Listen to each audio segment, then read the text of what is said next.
नमस्कार दोस्तों, आशा करता हूँ आप लोग अच्छे होंगे। जैसे कि आप देख रहे हैं क्या चल रहा है पूरे महाराष्ट्र में। कल मुंबई पुलिस क्या करती है, प्रदीप भंडारी को हिरासत में ले लेती है और गैर कानूनी तरीके से एंटीसिपेटरी बेल मिल चुकी है इनको कोर्ट से, लेकिन उसके बाद भी इनको हिरासत में ले लिया जाता है। इनके फ़ोन जब्त कर लिए जाते हैं। 10 घंटे तक हिरासत में रखा गया। इनको बिना पंखे के कमरे में रखा गया। प्रदीप भंडारी जब ये कहते हैं कि 5 मिनट के लिए मुझे एक बार बाहर जाना है, नहीं जाने दिया जाता। इनके फ़ोन जब्त कर लिए जाते हैं। इनसे कहा जाता है पासवर्ड खोला जाए। ये पासवर्ड खोलने से मना कर देते हैं तो भाई एक टेक्नीशियन को बुलाया जाता है जिससे पासवर्ड खुलवाया जाता है। तो आप यहाँ पे इन चीज़ों को समझ सकते हैं कि मुंबई पुलिस किसके लिए क्या काम करने पे आ जाती है। कहा जाता है इनको क्यों रखा जा रहा है, क्योंकि ऊपर से ऑर्डर मिला है। अब ये ऊपर से कौन इन्हें ऑर्डर दे रहा है, ये सवाल बनता है कि आखिर जब इनको कोर्ट की तरफ से एंटीसिपेटरी बेल मिल चुकी है तो क्यों इनको इस तरह से अनऑफिशियली कस्टडी में रखा गया, ये सवाल बनता है। अब आप समझ सकते हैं, आपने देखा बॉलीवुड जाता है अर्नब गोस्वामी के खिलाफ कोर्ट में। मैंने आपको ये चीज़ पहले ही कही थी कि ये खुद के ही पैर पे कुल्हाड़ी मार रही है हरकत करके, क्योंकि जो जो इन्होंने एलिगेशन अर्नब गोस्वामी पे लगाए थे, ये सारे एलिगेशन एक्चुअल में बॉलीवुड पे आते हैं। इनके जो टीवीज पे मूवीज आती हैं, जो गंदगी चलती है, लड़कियों को जिस तरह से ये अपने सिनेमा में दिखाते हैं, तो वो कैसे टीवी पे रन हो रही है। जो ये भाषा का उपयोग कर लेते हैं वो कैसे टीवी पे रन हो जाता है। तो ये खुद ही के पैर पे कुल्हाड़ी मारे। बिग बॉस सलमान खान का जो शो है, इसमें जो अभद्रता फैलाई जाती है, जो गंदगी चलती है, इन्होंने खुद ही के पैर पे असल में कुल्हाड़ी मारी।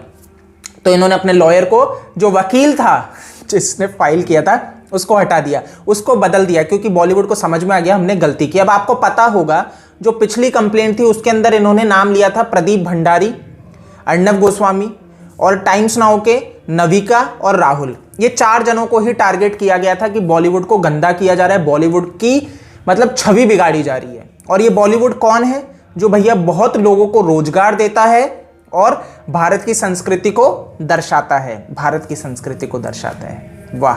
तो ये है वो बॉलीवुड, और ये कह के इन्होंने दलील दी और इन्होंने कहा ये जो न्यूज़ चैनल है, जो ये 4 जनों के नाम लिए, ये गंदगी फैला रहे हैं, टारगेट कर रहे हैं, ये सारी चीजें इन्होंने कही। लेकिन क्या होता है, अर्नब गोस्वामी काउंटर कर देते हैं इनके वकील, और अब ये सारी चीजें निकल के आती है कि कैसे इंडिया टुडे, आज तक ने जो जो चीजें कवर की थी, कैसे बॉलीवुड को किया था, तो ये हिपोक्रेसी क्यों, ये सवाल बना। अब इसके बाद इन्होंने वकील बदला, और वकील जो बदला, अब इन्होंने कहा है भैया हम इन दोनों पे ही नहीं, रिपब्लिक और टाइम्स नाउ पे नहीं, सारे न्यूज चैनल पे जिन्होंने ये सारी चीजें चलाई उन सब पे केस करते हैं। यूट्यूब पे जो वीडियोस हैं, यूट्यूब पे जो यूट्यूबर्स हैं, उनके ऊपर केस करते हैं, उन सबको टारगेट करते हैं, और वो सब वो वीडियोस हटा दे। तो भाई मेरे को तो ये सुन के ही हंसी आई कि भाई कैसे बॉलीवुड ने खुद ही के पैर पे कुल्हाड़ी मारी, खुद ही की बेइज्जती करी। पहले चले गए, जब बदनामी हुई तो भैया वकील बदल दिया, और अब ये सोच रहे हैं कि हम सबको टारगेट करेंगे, बट अंत में मुंह की नहीं खानी पड़ी। इन बॉलीवुड वालों को शर्म नहीं है, ड्रग्स ये करें, बुरे काम ये करें, और उसके बाद ये बोल के मतलब बेवकूफ़ों जैसे आ जाए हम चैरिटी करते हैं, हम 1000 करोड़ की वो करते हैं, तो भैया ये रोजी रोटी चली जाएगी। तो भाई अगर आप इतना पैसा लाते हो तो आपको ये अधिकार नहीं है कि आप गलत काम करो। और ये महाराष्ट्र के सीएम उद्धव ठाकरे जी इनको बैक करते हैं कि भाई ये बदनाम करने की छवि इनको दिख नहीं रहा है।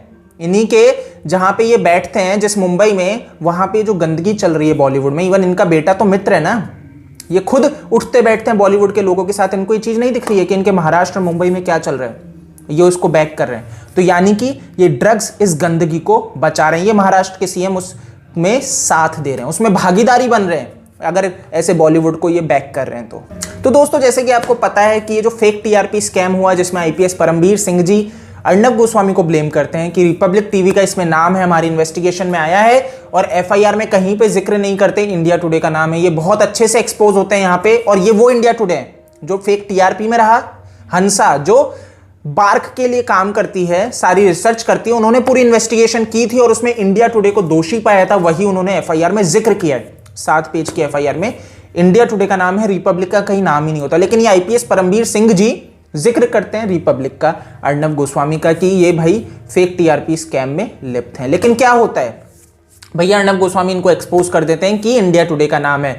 अब उसके बाद जो अभी लेटेस्ट आया है कि जो भैया डीसीपी हैं, जो इस केस पे क्राइम ब्रांच के, वो जो इस पे काम कर रहे थे, उन्होंने कुछ जर्नलिस्ट को भाई ये बात कही कि ये जो रिपब्लिक के खिलाफ हमें कोई सबूत नहीं मिले हैं। और जब ये बात कहते हैं पूरी होती है, उन्होंने 2 बार इस चीज का जिक्र किया है और ये खबर छपी है ऑप इंडिया में।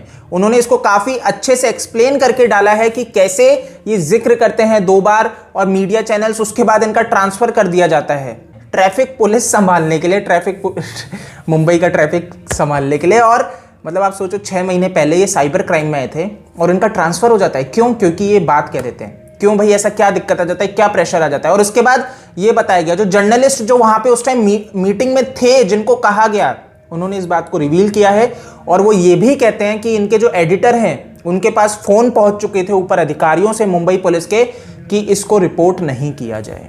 तो आप यहां पे समझ सकते हैं कि कैसे इस चीज को दबाया जा रहा है। उसके बाद ऑप इंडिया ने जब इन्हीं डीसीपी से इस बारे में जिक्र किया, जानना चाहा, तो वो मना कर देते हैं, भाई इस कारण से मेरा नहीं हुआ है, मैं ही ट्रैफिक पुलिस में जाना चाह रहा था, तो भाई मेरा ट्रांसफर हुआ है। बट क्या है सच, वो बहुत अच्छे से समझ में आता है कि किस तरीके से ये अर्णव गोस्वामी को दबाने पे आ रहे हैं, किस तरीके से गैर कानूनी काम कर रहे हैं। तो दोस्तों, प्रदीप भंडारी को जिस तरह से रखा गया एंटीसिपेटरी बेल होने के बाद भी, ये दर्शाता है कि ये डरे हुए हैं। इनको डर है, जो ये कहने पे आ जाते हैं कि सुशांत के नाम पे एजेंसियां, जो कि ये सीबीआई, एनसीबी, ईडी काम कर रहे हैं, बॉलीवुड को बदनाम करने की कोशिश कर रहे हैं। इनका कहना है कि नोएडा में ये जो फिल्म सिटी खुलने वाली है, इनका सिर्फ काम है मुंबई से वहां पे खींचना। तो ये तो अच्छी बात है ना, मुंबई में जो गंदगी चल रही है वो वहां से हटनी चाहिए।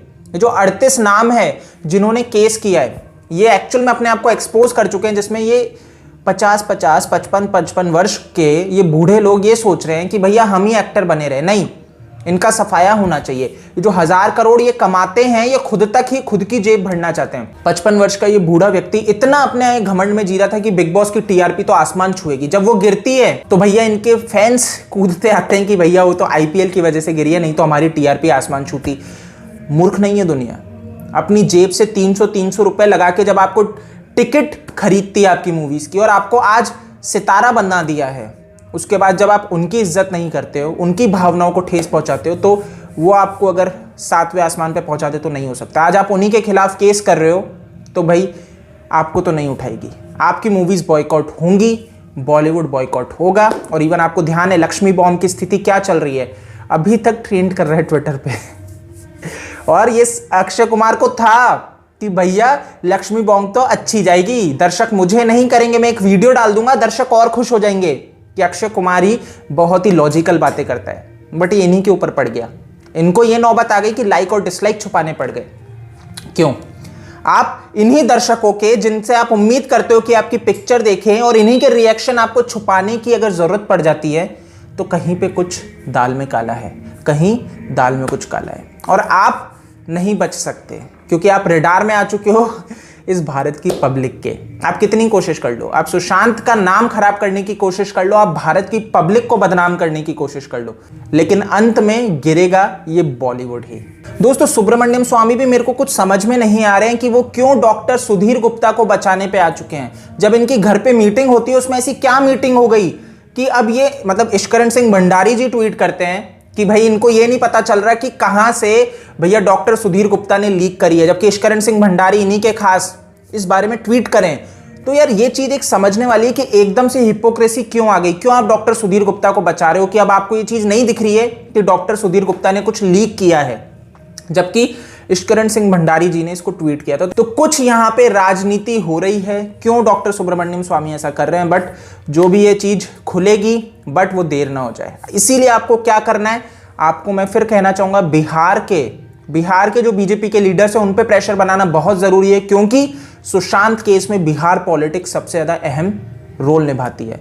और जैसे ही आप बिहार के जो बीजेपी के मंत्री हैं इनको प्रेशर करोगे कि बीजेपी तभी आएगी बिहार में, हम आपको वोट देंगे तभी जब आप सुशांत को न्याय दिलाओगे, तो भाई वो केंद्र सरकार जो कि दिल्ली है वहां पे फोन करके जिक्र करेंगे, उनके ऊपर प्रेशर बनेगा, तब दिल्ली जागेगा। क्योंकि दिल्ली की जो लाइफ है, आपको पता है, जो मंत्री हैं ये बहुत फास्ट लाइफ में रहते हैं, बहुत काम होते हैं। सिर्फ सुशांत का टॉपिक ही नहीं है इनके पास, यही केस नहीं है, बहुत से देश की चीजें देखनी पड़ती है। तो आपको ये समझना पड़ेगा कि आप जब प्रेशर बनाओगे बिहार पे, बिहार बोलेगा दिल्ली को, जब उनसे फॉलोअप लेगा दिल्ली पे कि भाई क्या हुआ, तब जाके ये चीज बनेगी। तो आपको प्रेशर बनाना पड़ेगा बिहार पे। इस वीडियो में इतना ही है दोस्तों।